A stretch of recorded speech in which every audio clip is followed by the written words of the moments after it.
सुनुन hello. Sir office रे अछन sir, बाद में कॉल करियो सर।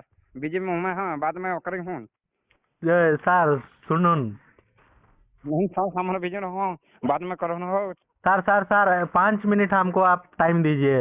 हमने अभी बात नहीं हो, हमारे पास सामने नहीं हो, बाद में कॉल करी हूँ। अरे सर आपण टिके बुझुन हला, मो आपनको आपनक सहित कथा हवा पई मो केते टाइम देकी आपनको कॉल करछि हला। मो पाखरे भी एते टाइम नाही जे मो का सहित गपी भी हला। माई टाइम नहीं जे सर मो कथा टिके सुनुन तो। Sir, very very busy. जे आपनक से जो बॉडीटा होए आपण को प्रोटीन टा खाओ की? कौन परी पेटा खड़ा खड़ छक पचार छक परी